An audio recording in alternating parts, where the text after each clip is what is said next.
नमस्कार माननीय प्रधानमंत्री जी। नमस्ते।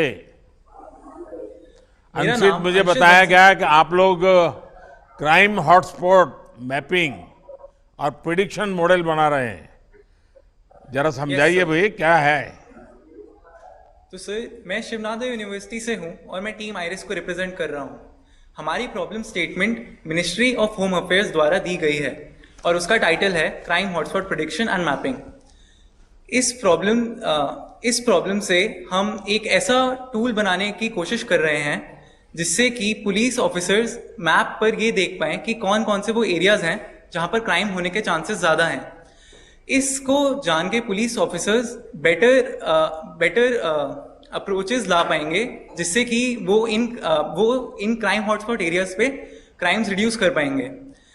इस प्रॉब्लम का सोल्यूशन ढूंढते हुए जो सबसे पहले हमारे को दिक्कत फेस हुई थी वो ये थी कि हमारे पास कोई डेटा सेट अवेलेबल नहीं था। तो इसके लिए हमने एक सिंथेटिक डेटा सेट क्रिएट किया। तो हमारे को जो डेटा मिला वो शिकागो शहर का था जो कि यूएसए में है। हमने उस डेटा सेट को उठा के दिल्ली के ऊपर सुपर इम्पोज करा और उसके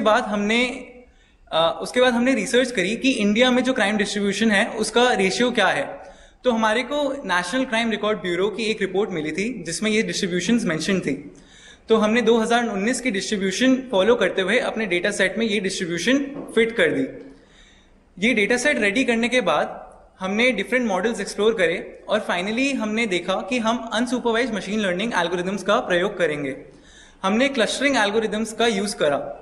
क्लस्टरिंग एल्गोरिदम्स बेसिकली ये होते हैं कि जब बहुत सारे पॉइंट्स हमारे पास होते हैं तो उसमें कैसे हम डिफरेंट ग्रुप्स को एनालाइज करें जिससे कि डिफरेंट क्लस्टर्स फॉर्म हो जाएं। तो बेसिकली हमारी प्रॉब्लम में भी यही है कि हमारे पास बहुत सारे क्रिमिनल डेटा की लोकेशंस हैं एंड उसमें हम डिफरेंट पॉइंट्स को देखना चाहते हैं, डिफरेंट ग्रुप्स बनाना चाहते हैं जहाँ पे क्राइम हॉटस्पॉट हो सकता है। अच्छा अंशित, ये जो आपका मॉडल है वो कितना फ्लेक्सिबल है? क्या आप इसे और बेहतर बना सकते हैं जिससे अपराधियों के बारे में और तेजी से जानकारी मिल सके? दूसरा, ये ड्रग की जो दुनिया है, जो हमारी युवा पीढ़ी तक बहुत तेजी से ट्रैवल कर जाती है, वो क्राइम का एक अलग ही रूप है। उन चीजों तक जाने की संभावनाएं हैं इसमें? सर हमने शुरू से ही अपना जो मॉडल बनाया है उसमें ध्यान रखा है कि हमारा मॉडल हर तरीके की जगहों का ध्यान रख सके। तो हमारा मॉडल बहुत स्केलेबल है जिसका मतलब ये है कि इंडिया में बहुत एरियाज हैं जो कि रूरल हैं और सिटी के भी एरियाज हैं। तो हमारे मॉडल को इस सबसे फर्क ही नहीं पड़ेगा। हमारे मॉडल को जिस तरीके का डेटा सेट दिया जाएगा, जिस तरीके का क्रिमिनल डेटा सेट दिया जाएगा, उस बेसिस पे वो उस एरिया पे प्रिडिक्शंस कर पाएगा और क्राइम हॉटस्पॉट्स दिखा पाएगा। अंशित, आपको और आपकी पूरी टीम को बहुत बहुत बधाई।